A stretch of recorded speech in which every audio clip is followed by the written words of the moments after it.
Hello everybody and welcome back to the Film Club, the club where we just talk about films that we've been watching and you guys let me know what you've been watching in the comments, or if you've watched any of these films, let me know what you thought about them. We've got a bit of a, I don't want to say week, as in a week, like not strong week, as in the week. But that's because, I mean, two of the films I've watched are really good, and then two of them are just sort of like sitcom films that, you know, me and Anna watched when we just were sat at home. But anyway, let's just get straight into it. I was finally able to watch The Whale at the cinema the other week, and just, it was everything that I thought it was going to be. Obviously, this film got a lot of traction at the awards, it's got a lot of hype online, honestly, just for good reason. This film made me cry, like ugly cry, in the cinema more than I don't think any other film except potentially Avengers Endgame did. Like the ending and like how tragic it is, and seeing how much regret one person has, it's just sad to see. And you know, seeing that he finally wants to change things, finally wants to get things better and build this relationship with his daughter, but it's almost too little too late, and it's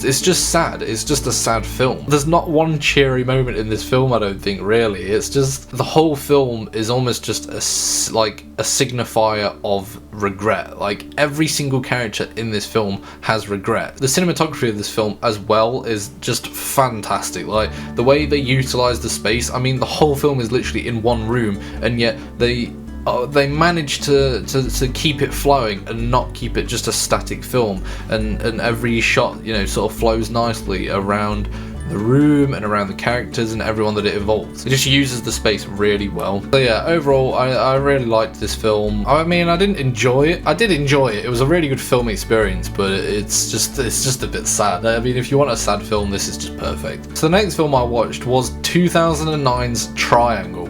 It wasn't great, I'm not gonna lie. So this is one of them films where I just saw on like Amazon, and we were just like, let's just watch it, and it tries to be really like mind-blowing and cool, and there's all these like loops, and oh my god, there's the same characters there again, and the story develops, but it makes no sense, because you know, she's trying to stop this killer, and then it turns out that the killer is her, but then she's like, well, how am I going to become this killer? And then she's like, oh well, I guess I'll become the killer then to stop this, even though you know that you're not going to stop this because you've already been stuck in the loop and there's nothing you can do to change it.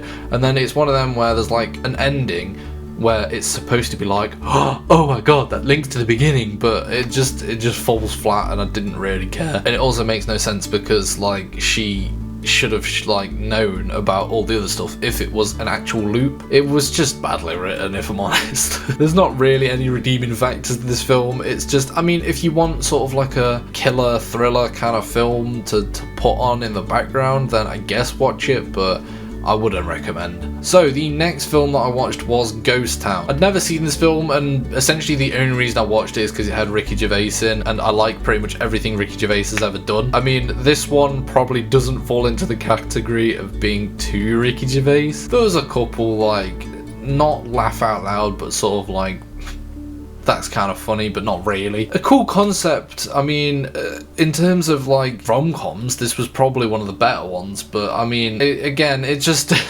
a light film that you put on to switch off to. Nothing more, nothing less. And as I say, it's one of the better ones of this, you know. It's a better rom-com. It's got a decent concept. It's a bit of a weird concept. It's not your normal just, oh, I want a girlfriend and things like that.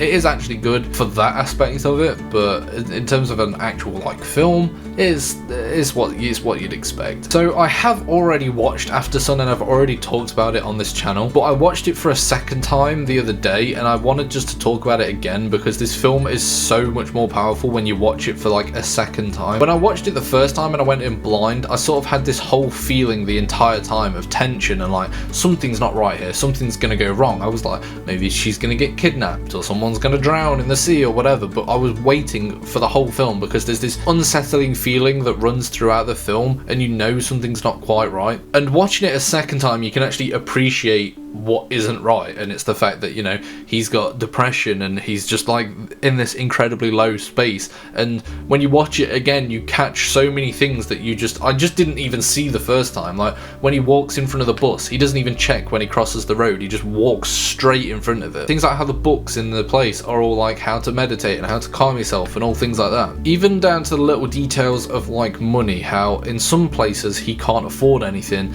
and then as it gets later on, he's sort of like, screw it, I don't care, I'm not going to be here in a couple of days because I'm going to end my life, so I might as well just spend this money and buy this thing. Or the last dance scene, I didn't really appreciate that last dance scene as much as I like did this time. Like the first time I watched it, I was like, that's a cool scene, what's going to happen, I don't know, maybe he's like turning around and he's going to be happier. But then watching this again, you realise it's just him for the first time fully letting go because he doesn't care and he's done with life. But yeah, I just wanted to talk about that again because if you've watched this film and you liked it, you need to watch it a second time, I feel, to genuinely truly appreciate all the detail and things that go into it. But yeah, that was all from me, and that's all from the film club. I'm sorry if it's a bit of a weak as I said at the beginning, but I've not been watching a lot of films, mainly because I've not been having the time to watch the film. I've just been sort of struggling for time, and so yeah, I've been watching a couple films. I wouldn't normally talk about things like Ghost Town or Triangle, but I wanted to do one of these film clubs because I've not done one in a while, and I had Ant-Man to talk about, but I have talked about that on a separate video. I wanted to do